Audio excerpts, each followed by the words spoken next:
तो आज की ये जो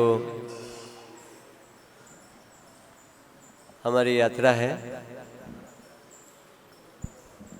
वृंदावन के 12 वन हैं, ब्रज 84 कोस के 12 वन हैं। इनमें से जो सर्वप्रथम वन है मधुवन, मधुवन में हम लोग बैठे हुए हैं। पिछले 4 दिन से मैं सभी भक्तों को बार बार बताया कि इस वृंदावन ब्रज 84 कोस में 12 वन है, और बार बार मैं कहता हूँ सभी भक्तों से कि कम से कम hमारे जीवन में ये 12 वनों का जो नाम है हमें याद होना चाहिए कम से कम।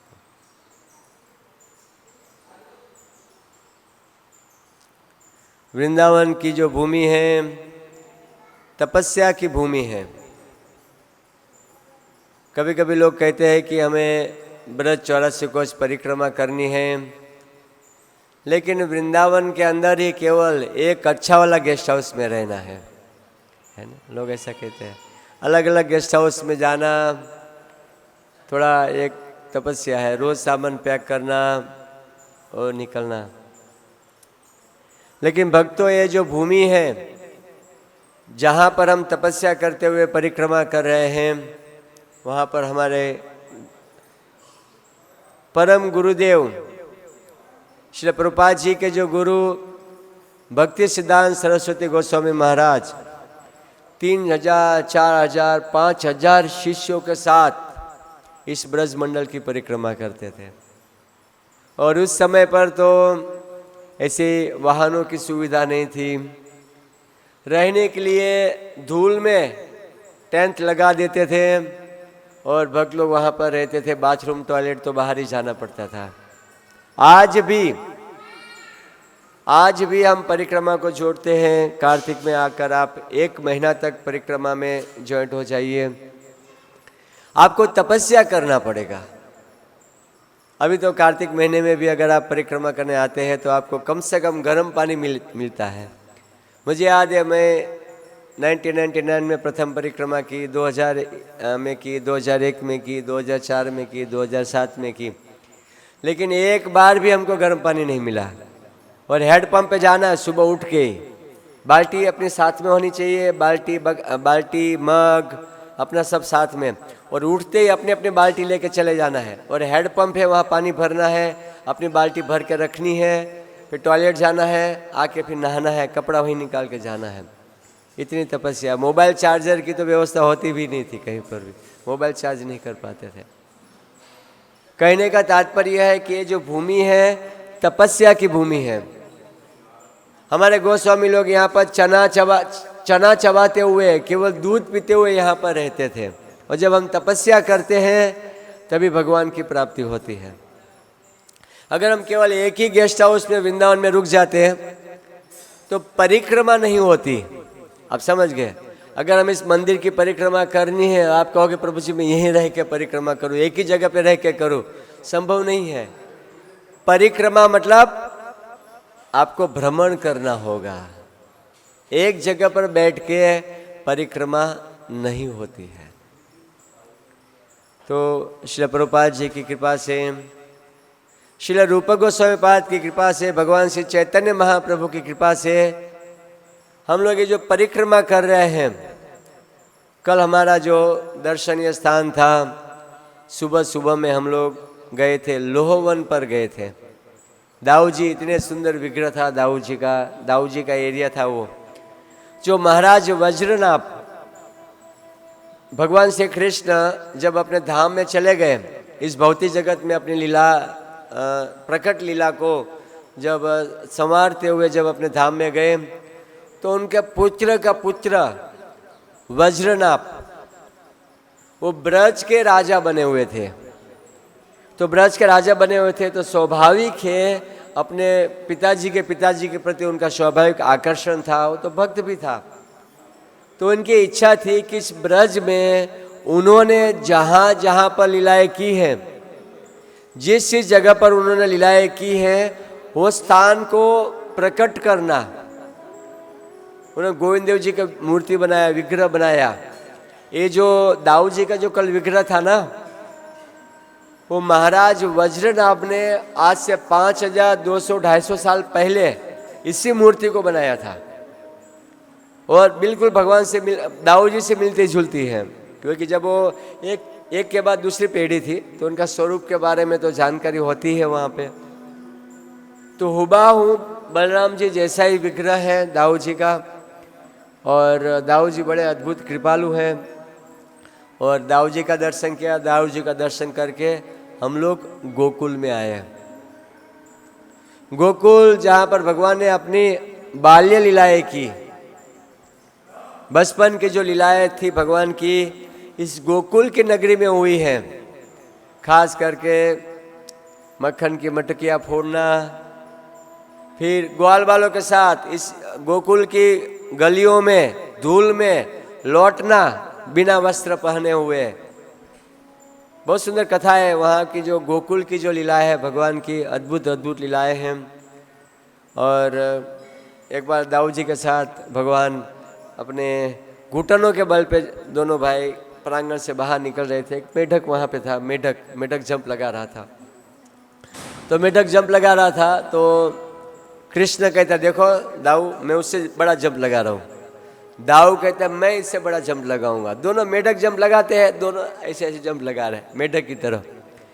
मतलब घुटनों के बल पर चलना, घुटनों के बल पर रेंगना, और गाय की पूंछ पकड़ना, है ना, गाय की पूंछ पकड़ के चलना। फिर पकड़ तो लेते थे, फिर चिल्लाते थे, अरे छोड़ो छोड़ो छोड़ो। बछड़ा तेजी से भागता था, गाय नहीं, बछड़े की पूंछ को। बछड़ा तेजी से भाग, अरे तुम छोड़ो ना। फिर बचाओ बचाओ बचाओ, छोड़ो। लेकिन बछड़े की पूंछ को तो आपने पकड़ा ना, आप छोड़ दो तो बछड़ा भाग जाएगा। तो पकड़ते थे, बचाओ बचाओ, छोड़ो छोड़ो छोड़ो, ऐसा। तो भगवान की जो सारी लीलाएं जो थी वो गोकुल में लीलाएं हुई थी। दाऊ जी कहते थे, अरे आपने बड़ा जंप लगाया। बोला हाँ मैंने बड़ा जंप लगाया मेढक से। तो दाऊ जी मुस्कुराते हुए बोलते थे, तुम मेढक के बाप हो तुम्हारे लिए क्या चीज असंभव हो सकती है। आप भूल गए क्या, मेढक के पिताजी हो। आपके मेढक तो क्या पूरा दुनिया को लांघ सकते हो। आप भूल गए बलि महाराज वामन देव के रूप में आए थे। बलि महाराज का आपने सब कुछ तीन कदम में छीन लिया आपने। तो आप सब कुछ कर सकते हो, आपसे कोई भी चीज़ असंभव नहीं है। तो कहने के तात्पर्य है, गोकुल की गलियों में भगवान ने, जहाँ पर हमने प्रसाद नहीं खाया था, प्रसाद जहाँ खाने वाले थे, है ना, वहाँ पे भगवान को उखल से बांधा था यशोदा मैया ने। कितने लोग ने दर्शन किए थे? अच्छा, उखल, ओके, उखल से भगवान को बांधा था यशोदा मैया ने। वो गोकुल की अंतिम लीलाएं थी वहाँ पे। भगवान ने वहाँ पर अंतिम वो लीला की। नंद महाराज बहुत ही चिंतित हो गए कि नाना प्रकार के असुर राक्षस आ रहा है। और आप लोग ने विस्तार से हम लीलाओं में नहीं जाएंगे, क्योंकि वर्तमान आज जहाँ हम दर्शन कर रहे हैं उसके बारे में भी हमें सुनना है।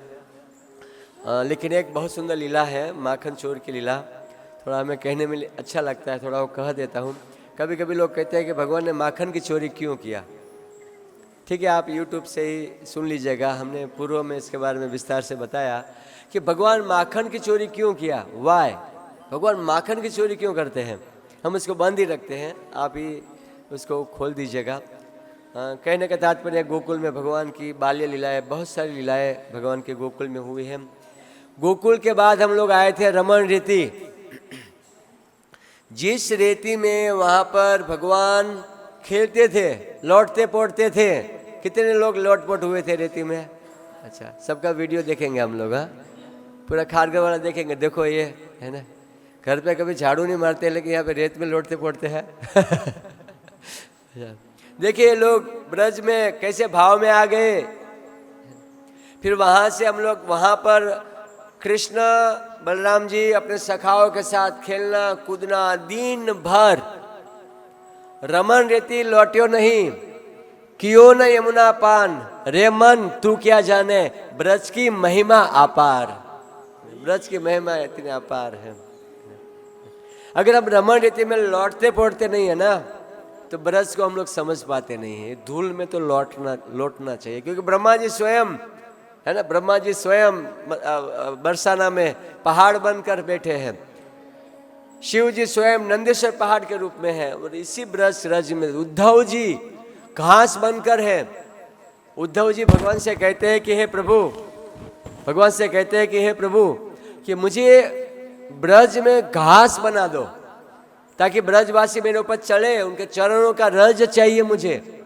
उद्धव जी को अहंकार था, कि अहंकार मतलब थोड़ा ऐसा गर्व था कि मैं ज़्यादा पढ़ा लिखा हूँ, स्वर्ग से पढ़ के आए थे वो। यहाँ पे कोई अमेरिका से पढ़ के आएगा तो क्या लगेगा, ओ अमेरिका से पढ़ के आया, अच्छा अमेरिका से पढ़ के आया। थोड़ा चलना, उनका बैठना, लोगों से मिलना, कोई कंपनी में काम जॉब भी चाहे तो अरे अमेरिका से पढ़ के आया, भले कुछ न पढ़ा हो लेकिन अमेरिका से आया पढ़ के तो उनको अच्छे से जॉब मिल जाता है। उद्धव जी स्वर्ग से पढ़ के आए थे। कहाँ से? स्वर्ग से। स्वर्ग से पढ़कर आए थे। उनको ऐसा था कि मैं भगवान का प्रिय भक्त हूँ।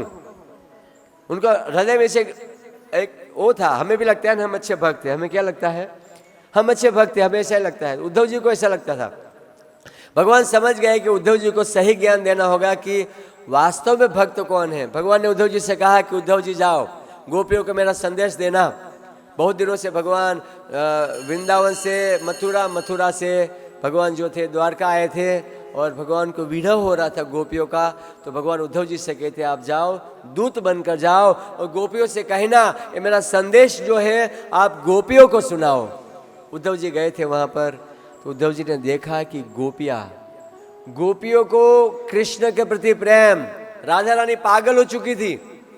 कौआ, काले कौआ से बात करती थी कि कौआ क्या तुमने कृष्ण को देखा है, ये पेड़ से वो पेड़, ये डाली से वो डाली, चारों तरफ पागलों की तरह गोपियां इसलिए जी रही थी क्योंकि कृष्ण ने कहा था कि हे राधे मैं आऊँगा वापिस। इस शब्द को, इस वाणी को लेकर गोपियां जी रही थी। बाकी गोपियां जो थी वो उनका शरीर को बचाना मुश्किल हो जाता। विरह की अग्नि में दिन रात जलती थी, उसको कहते हैं प्रेम। भक्ति रसामृत सिंधु में प्रेम की बहुत सुंदर परिभाषा दी है। प्रेम किसे कहते हैं, भाव किसे कहते हैं, साधन भक्ति किसे कहते हैं, भक्ति की पूरी परिभाषा रूप गोस्वामी पाद ने वर्णन कर दी है। तो उद्धव जी ने देखा, उद्धव सीधो हो गयो, उद्धव सीधो हो गयो, सुन गोपन की बोल, ज्ञान बजाई डुगडुगी, बजा प्रेम का ढोल। उद्धव जी सीधा हो गया, उद्धव जी का ज्ञान हो गया। अरे मेरी क्या भक्ति है, गोपियां तो देखो, ये गोपियों को देखो, सुख जिस प्रकार पानी के बिना तालाब में, तालाब की मछलियां कैसे तड़पती है, वैसे कृष्ण के बिना हे कृष्ण चारों तरफ पागलों की तरह विरह में जी रही थी। और विरह रूपी अग्नि के प्रभाव से वो जी रही थी। वो उद्धव जी पूछते हैं कि ये जो नाला में पानी आता है ना, पानी कहाँ से आता है? बोले नंद महाराज के घर से आता है। बोले कौन सा पानी है? कि उनकी ग्वाल बाल गोपियों का अश्रुओं का पानी था। यहाँ तो एक आंसू कभी गिरा तो गिरा, महीने में 2 महीने में कभी बार गिरता है, बाकी लड़ाई में तो रोज गिरता है ना। लेकिन ठाकुर जी के सामने है प्रभु भक्ति चाहिए, ये चाहिए, हमें इसमें बहुत कम गिरता है, लेकिन लड़ाइयों में तो आंसू गिरता रहेगा। तो फिर हम लोग गोकुल से रमन रेती, और रमन रेती के बाद बहुत ही महत्वपूर्ण स्थान कहाँ गए थे? रावल, जहाँ सब लोग नाच रहे थे, है ना पूरा। क्योंकि भगवान जानते हैं ना, क्योंकि कलयुग में लोगों को नाचना बहुत अच्छा लगता है। तो चैतन्य महाप्रभु ने कहा कोई बात नहीं, सिंपल नाचो और कृष्ण को प्राप्त करो। हरे कृष्णा कृष्णा कृष्णा हरे हरे। दूसरा क्या अच्छा लगता है? खाना। प्रभुपाद जी कहते कोई बात नहीं, कृष्ण को भोग लगाओ, खाओ और भगवान की प्राप्ति करो। हरे कृष्णा कृष्णा कृष्णा हरे हरे, हरे राम राम राम। अद्भुत स्थान था रावल, जहां पर श्रीमती राधा रानी का आविर्भाव स्थान है वो रावल। तप्त कांचन गौरांगी राधे वृंदावनेश्वरी वृषभानु सुते देवी प्रणमामि हरिप्रिय। तप्त कांचन गौरांगी, राधा रानी को तप्त कांचन गौरांगी कहा जाता है। तो बहुत सुंदर कथा है राधा रानी के आविर्भाव के ऊपर। हालांकि राधा रानी के बारे में अगर हम सिद्धांत से समझें तो केवल 2 घंटा तक हमें श्रीमती राधा रानी के बारे में समझाने में समय जाएगा, लेकिन सार उनकी प्राकृतिक लीला हम कह देते हैं राधा रानी का। सब लोग अच्छी तरह जानते हैं कि विंध्याचल पर्वत है, विंध्याचल पर्वत और दूसरा है हिमालय। सब लोग ध्यान से सुनिएगा, हिमालय और विंध्याचल पर्वत दोनों मित्र हैं, लेकिन है पर्वत। तो हिमालय जो थी उनकी पुत्री है पार्वती जी। पार्वती जी का विवाह किसके साथ हुआ था? शिव जी के साथ। किसके साथ? शिव जी के साथ। तो शिव जी ने बहुत बड़ा उत्सव मनाया था, यहाँ तक कि स्वर्ग में से, ऊपर के लोकों से, तीनों लोकों से लोग आए थे पार्वती जी के विवाह में। और इस भूमंडल के भी सभी महात्मा, साधु संत, हजारों की संख्या के लोग उसमें जुड़े हुए थे। ब्रह्म ऋषि, देव ऋषि, है ना, नाना प्रकार के साधु संत सब इस पार्वती जी के विवाह में जुड़े हुए थे। हिमालय की महिमा बहुत ही बढ़ गई, है ना। अगर किसी को कोई दामाद जो है अच्छा, दामाद बेटा होता है दामाद, तो अगर प्रसिद्ध प्रतिष्ठित दामाद मिल जाता है तो उनका ससुर में भी उनका यश बढ़ जाता है, ससुराल में भी यश बढ़ जाता है। दामाद अगर प्रसिद्ध व्यक्ति है तो ससुराल वाले पक्षों का भी यश बढ़ जाता है। तो ये हिमालय की पुत्री थी पार्वती जी। तो हिमालय का जो यश था चारों दिशाओं में फैल गया। वाह, हिमालय का पुत्र देखो। शिव जी, ये शिव जी देखो, उनका दामाद देखो कि पार्वती जी, इनकी पुत्री का कितना सौभाग्य, कैसा दामाद मिला। भगवान का स्वरूप जैसा शांत तपस्वी शिव जी जैसा व्यक्ति दामाद रूप में प्राप्त हो गया। तो सभी लोग, पूरे विश्व में सभी लोग खुश थे। लेकिन विंध्याचल जो था, विंध्याचल भी पर्वत था, हिमालय भी पर्वत था, दोनों मित्र थे, पक्के मित्र थे। लेकिन विंध्याचल को उनकी प्रशंसा उनके हृदय में नहीं बैठी। देखिए भक्तों, कभी कभी ऐसा लगता है कि साथ में ही है, साथ में ही है, साथ में चल रहे हैं, साथ में कर रहे हैं, लेकिन एक दूसरे की जो तरक्की वो एक दूसरे को पसंद नहीं आती। अरे वो कैसे आगे बढ़ेगा? विंध्याचल दिन रात ईर्ष्या की आग में जलने लग गया कि अरे हिमालय का यश मुझसे ज्यादा बढ़ गया। दोनों समान है, शक्तिशाली, भारत की भूमि पर दोनों की शक्ति, अढळक शक्ति है विंध्याचल और हिमालय के पास। और दोनों आपस में जो थे मित्र थे, लेकिन फिर भी विंध्याचल ईर्ष्या की आग में दिन रात जलने लग गया। विंध्याचल ने विचार किया कि हिमालय ने पार्वती जैसी पुत्री प्राप्त किया और शिवजी जैसा दामाद प्राप्त किया, लेकिन मैं ऐसी पुत्री मुझे चाहिए जो तीनों लोकों में भगवान उनके साथ शादी करे, तीनों लोकों में श्रेष्ठ व्यक्ति भगवान उनसे शादी करे। हालांकि भावनाएं अच्छी थी, ये जो विंध्याचल की भावनाएं, ईर्ष्या थी लेकिन भावनाएं अच्छी थी। अंदर ईर्ष्या थी कि चलो मेरा मान बढ़े, सम्मान बढ़े, लेकिन अंदर जो थी उनकी ईर्ष्या थी। वो तपस्या करने चले गए। जब वो तपस्या कर रहे थे, वो तपस्या करके प्रसन्न हुए। ब्रह्मा जी बोले मांगो क्या चाहिए? तो ब्रह्मा जी ने उन्होंने कहा कि मैं भगवान को, मैं ऐसी कन्या चाहता हूँ, मैं मेरे घर पे ऐसे कन्या चाहता हूँ कि साक्षात तीनों लोकों के स्वामी भगवान मुझे दामाद के रूप में प्राप्त हो। ब्रह्मा जी ने कहा आपने बहुत सुंदर मांगा, वास्तव में भगवान की प्रसन्नता के लिए कुछ मांगना चाहिए। बाकी हालांकि अंदर उसका था मान सम्मान की भावना थी, लेकिन कृष्ण की सेवा ही तो थी। ब्रह्मा जी खुश हुए, बोले विंध्याचल एक नहीं, आपके घर पे 2-2 कन्याएं होगी। गौरांग महाप्रभु के जय। ऐसा कहा कि 2-2 कन्याएं होगी। ब्रह्मा जी ने आशीर्वाद दिया। विंध्याचल गए घर पर और उनकी पत्नी गर्भवती हुई और उनके गर्भ से 2 बालिका का जन्म हुआ। 2 बालिका, एक का नाम दिया चंदा, दूसरा का नाम दिया तारा। चंदा और तारा 2 लड़कियां। और बहुत सुंदर फेस्टिवल। विंध्याचल तो बहुत प्रसन्न हो गया, ब्रह्मा जी का आशीर्वाद सफल हुआ।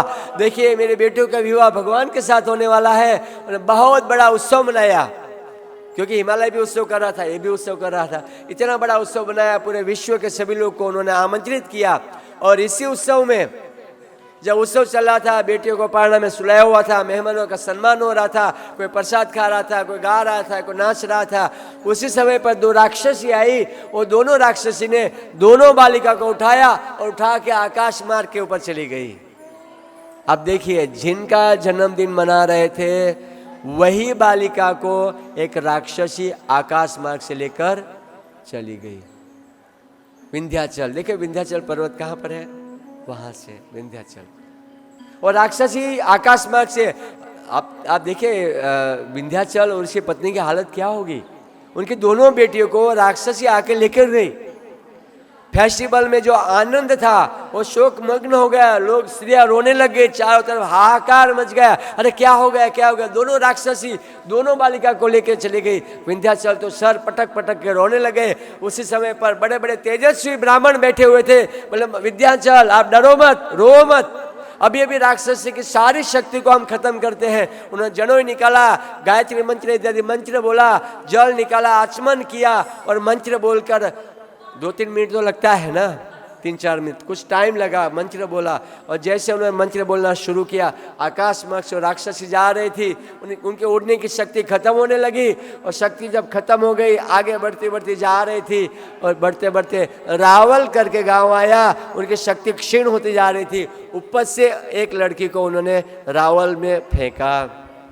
बिल्कुल जहाँ मंदिर था रावल में, जहाँ पर रावल का मंदिर था, वो मंदिर के पीछे एक सरोवर है। मंदिर के पीछे एक सरोवर है। उस सरोवर में वृषभानु जी और कीर्तिदा वहाँ पे स्नान करने के लिए आए थे, दोनों पति पत्नी। तो उन्होंने एक सरोवर में एक फूल के ऊपर इस सुंदर बालिका को देखा। वृषभानु जी का हृदय भर आया कि वो बालिका कितनी सुंदर बालिका है ये। और अपने पति, वो बालिका को उन्होंने उठा लिया, लेकिन बालिका की आंखें बंद थी, छोटी थी, तो इतना ज़्यादा ध्यान नहीं दिया। घर पर लेकर आए, घर पे बड़ा उत्सव मनाया गया, जन्मदिन के। देखो वृषभानु कीर्तिदा जी के घर पे कोई बालिका नहीं थी, भगवान ने बालिका दे दी। राधा रानी की जय, वृषभानु जी की जय। रावल में, कहाँ पर, रावल में श्रीमती राधा रानी का जन्म हुआ। और दूसरी लड़की जो थी रिठोरा में चंद्रावली, दोनों बहनें हैं। राधा रानी और चंद्रावली दोनों बहनें हैं, दोनों बहनें हैं। और दूसरी लड़की का रिठोरा में, जहाँ पर हम बरसाना जाने के लिए घूम रहे थे ना, तभी रिठोरा गांव हमें गलती से चले गए थे। ये राधा रानी की कृपा थी, वो सब सखियों के गांव में हमें लेके जा रहे थे। अब समझे, हम डायरेक्ट हम सोच रहे थे हम परेशान हो रहे। अरे परेशान कुछ भी नहीं हो रहे। ब्रज के गाँव में जहाँ सखियों का गाँव है, वहाँ आप भ्रमण कर रहे हो, आप उस स्थान को समझ नहीं पा रहे हो। राधा रानी को देखने से पहले उनके सखियों का गांव से देखते देखते भले हमारे समझ नहीं पा रहे थे, लेकिन फिर हमें राधा रानी के द्वार के पास हम लोग गए। ये राधा रानी की अद्भुत कृपा थी। और राधा रानी आई घर पे, बड़ा सुंदर उत्सव मनाया। और नंद महाराज को मालूम पड़ा वृषभानु जी के घर पर लाडली का जन्म हुआ है, वो भी अपने लाला को लेकर। लाला 15 दिन बड़ा और लाली 15 दिन छोटी। लाला 15 दिन बड़ा और राधिका 15 दिन छोटी। लेकिन राधिका ने जब से ऊपर आई है, तब से उन्होंने कभी भी आंख नहीं खोली थी। क्या नहीं किया था, आंख। इधर नंद महाराज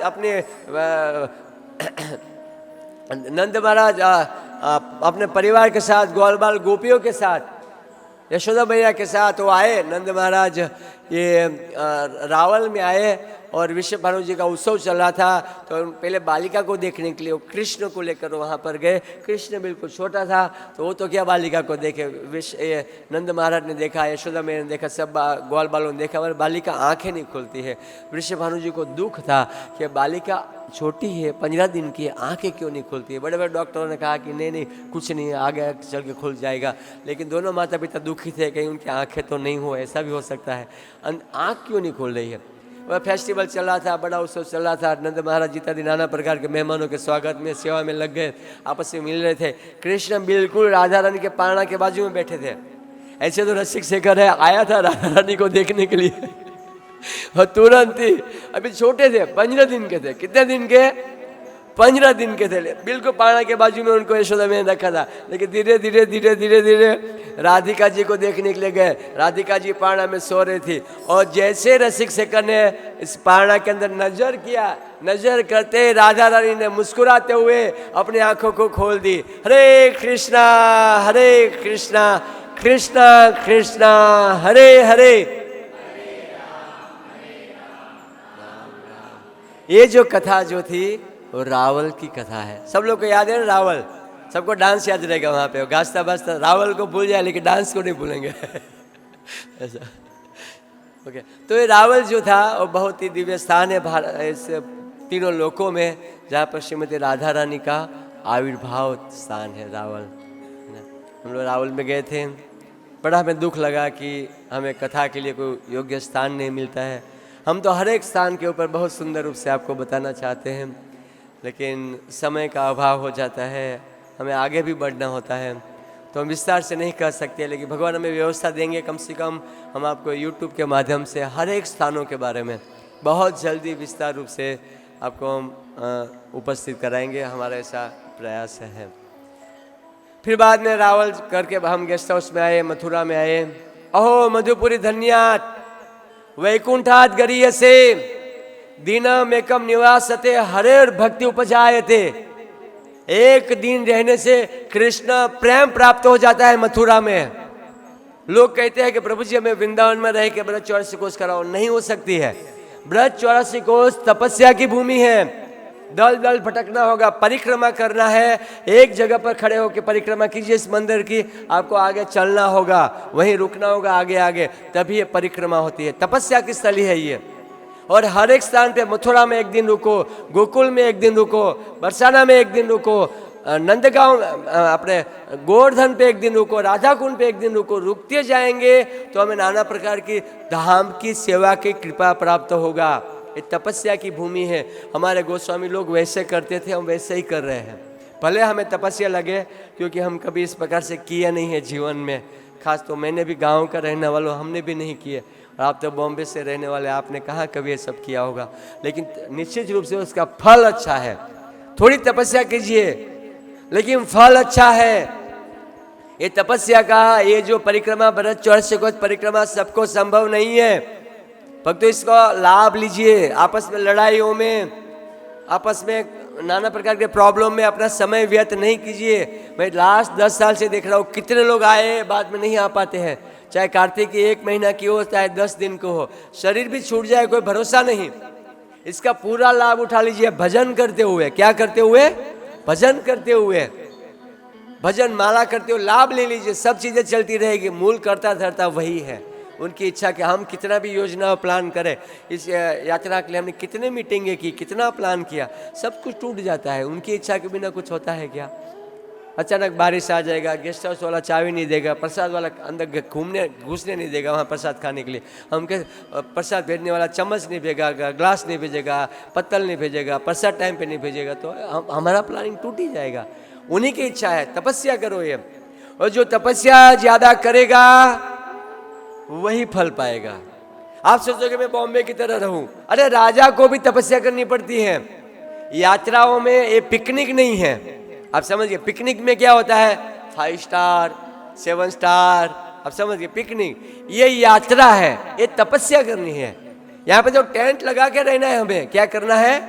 टेंट लगाना है, बड़ा सा टेंट, और हम धूल में रहे हैं। आप यकीन नहीं करो भक्तों, हम 1999, 2000 में, 2001, 2004, 2007 में एक महीना बिना चप्पल पहन के परिक्रमा की, जहाँ अभी हम चलते हैं।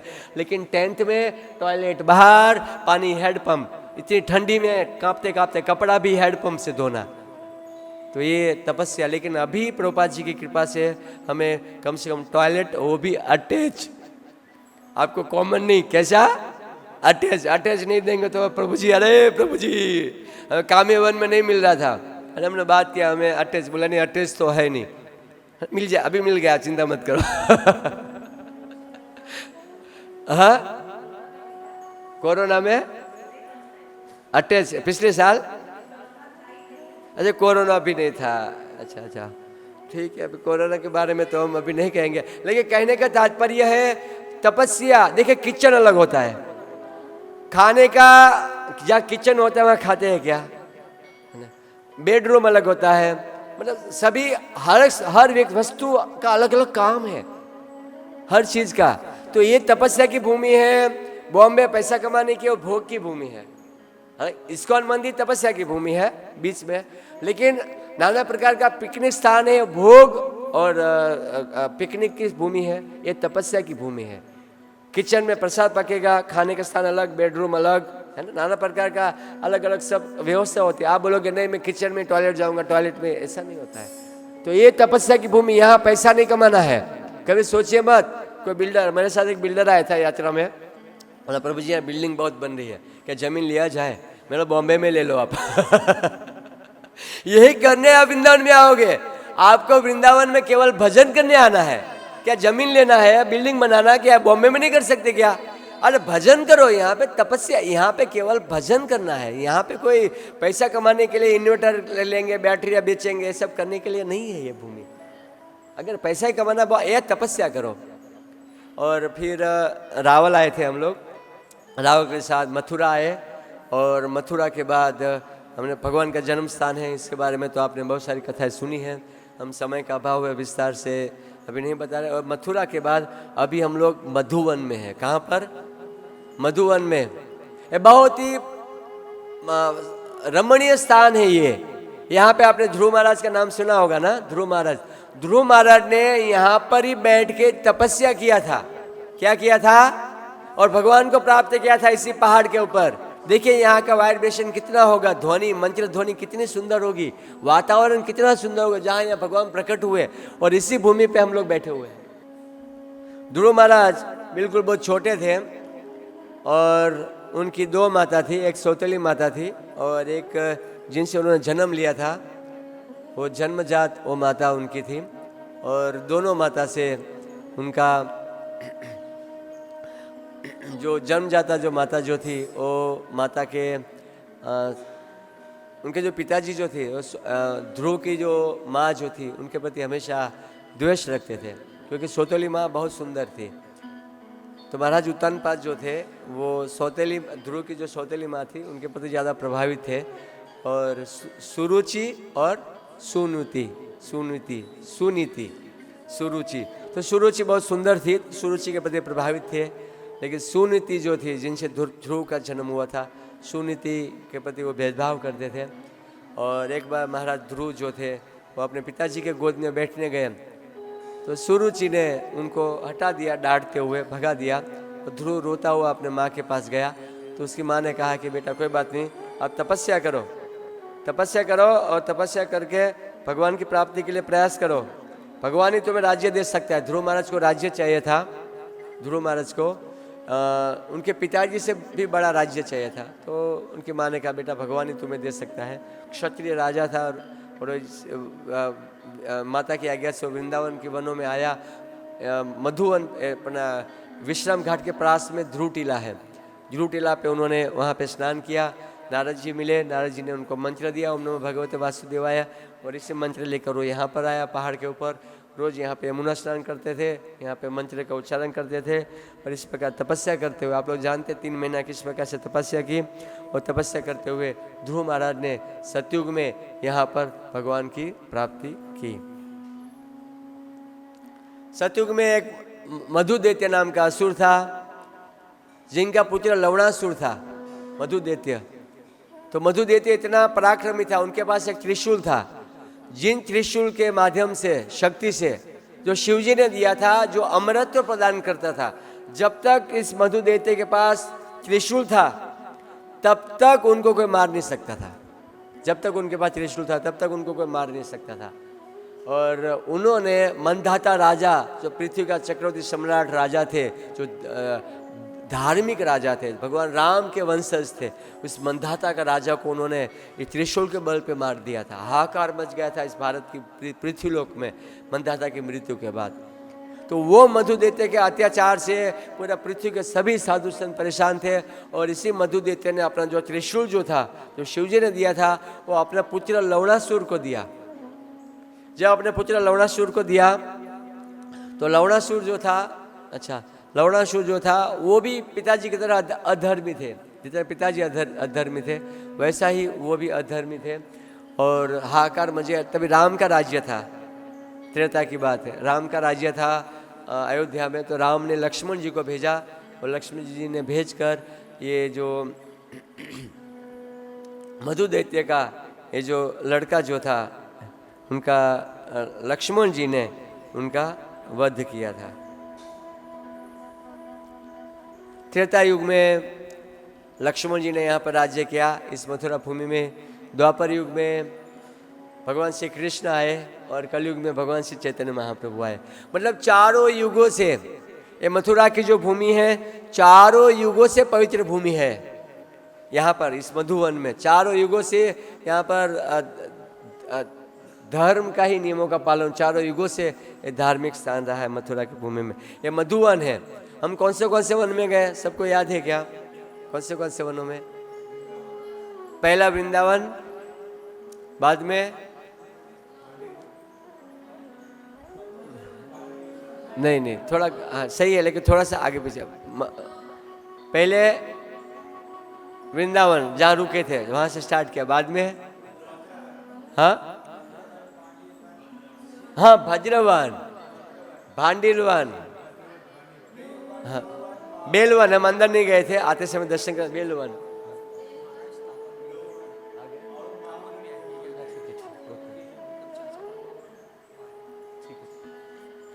हाँ फिर भद्रवन, भांडीरवन, बेलवन, फिर कल किया था वो लोहवन, फिर गोकुल, महावन। गोकुल एक ही है, हाँ महावन को बड़ा है गोकुल महावन। और आज मधुवन। कितना वन हुआ? यमुना के साइड का जो 5 वन हो चुका, और इस साइड में से कौन सा हुआ? मधुवन, तालवन बाकी, कुमुदवन बाकी, बहुलावन बाकी, खादिरवन बाकी, काम्यवन बाकी है ना, और काम्यवन और गोकुल हो गया। खाली मधुवन और गोकुल जो है 2 वन की हमने परिक्रमा कर दी। अभी हमारे पास 5 वन बाकी है। तालवन, कुमुदवन, बहुलावन, खादिरवन और काम्यवन, 5 वन बाकी है। वो जो हमारा 3 दिन बचा है वो 5 वनों की परिक्रमा करेंगे। और एक वन जो था ये बेलवन, उसका भी हमारा दर्शन बाकी, वो भी हम लोग दर्शन कर लेंगे। यहाँ से हम लोग तालवन जाएंगे और तालवन में महाराज जी आ रहे हैं। हिज होलीनेस वृंदावन चंद्र गोस्वामी महाराज, हरि बोल। ओके, हरे कृष्णा कृष्णा कृष्णा हरे हरे।